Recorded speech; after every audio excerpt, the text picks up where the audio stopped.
I first got into Lolita, there was only one other girl that I knew in Australia. I've been into Lolita since about 1999. I spent 4 years living and working in Japan. Lolita fashion started in Japan around the early 90s, maybe late 80s, as a street fashion in Harajuku. The Lolita look is a fashion which is influenced by Gothic fashion from Western countries. It's influenced by retro fashion such as the 50s, and it's also influenced by, say, Victorian and Rococo fashion. And over time it evolved into Gothic Lolita, which was influenced by visual kei, which is sort of glam rock, Gothic rock music in Japan. The Gothic Lolita Bibles are the publication which has influenced and spread the word of Lolita all around the world. They feature the brands, their latest collections, just, pictures of the clothes that are going to be available for sale. And on top of that, they also have things like how to do your makeup, how to do your hair, and then they have people on the streets dressed up. So these are people who have just gone out shopping. There are heaps of different styles of Lolita. You've got Gothic, which is a lot of bats and crosses. It's sort of like an evil but cute sort of style. You have Sweet, which is like marshmallow, sugar and cupcakes and fruit. Old school Sweet Lolita uses a lot less bright colours and more simple designs. Corset lacing bodices and skirts with little ruffles were really popular. Also blouses with big collars and massive puffy sleeves.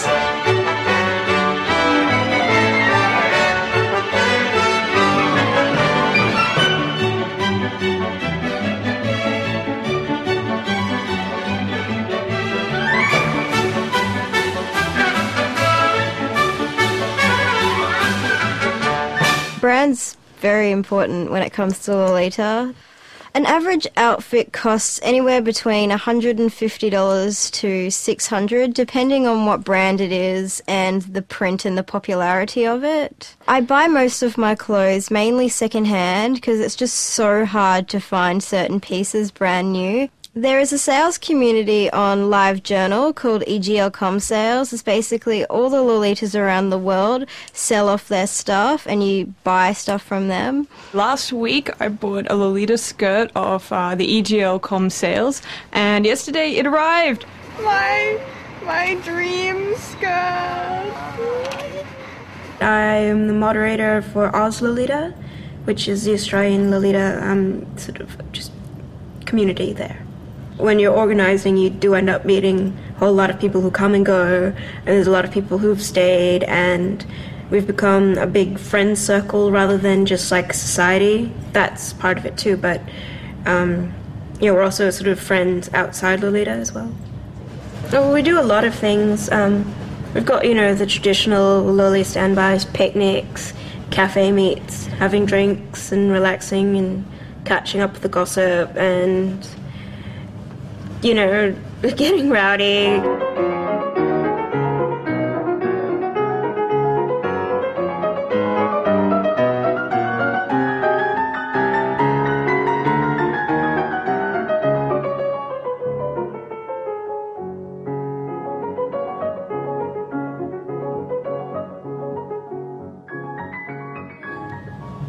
I don't know, maybe it is the togetherness that sort of is the cool part of it, because when I grew up I was kind of lonely and first generation immigrant, you want to belong to something, anything, and I think that's why it's so much fun to be part of Brisbane Lolita, because we really enjoy and make the most of all the time that we get together.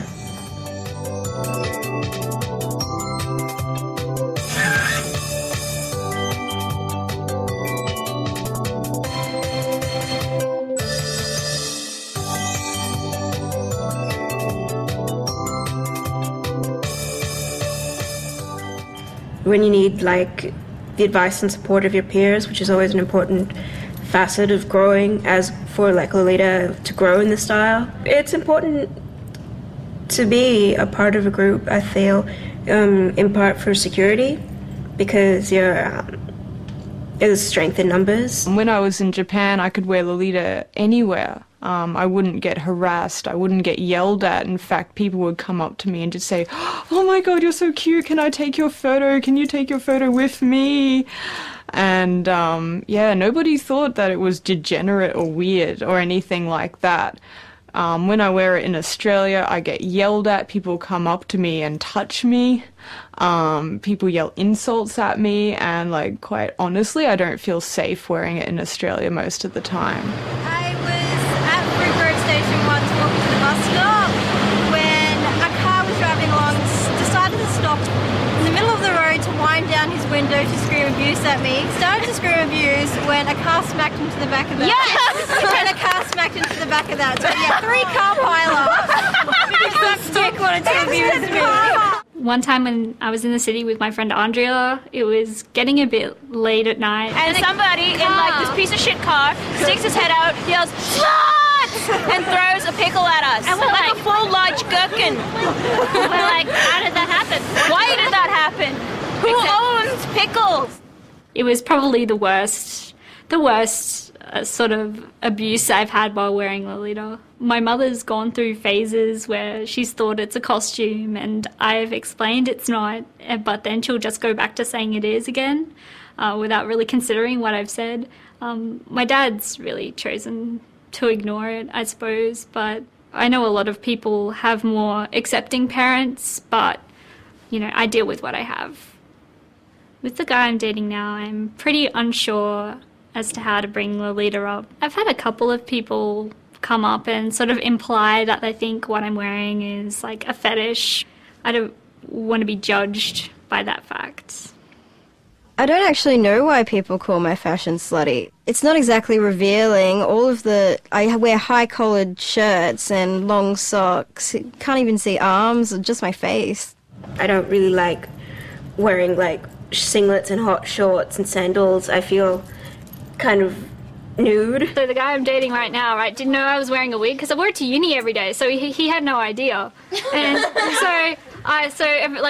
we went out a couple of times, so eventually we get back to my place and I'm like, oh yeah, I can't really pull this dress off without pulling my hair off, and he's like, wait, what? And so I take it, I take my wig off and he's just like, wait, what? It wasn't bad, but it just like didn't go through. And you thought they were going to be more surprised.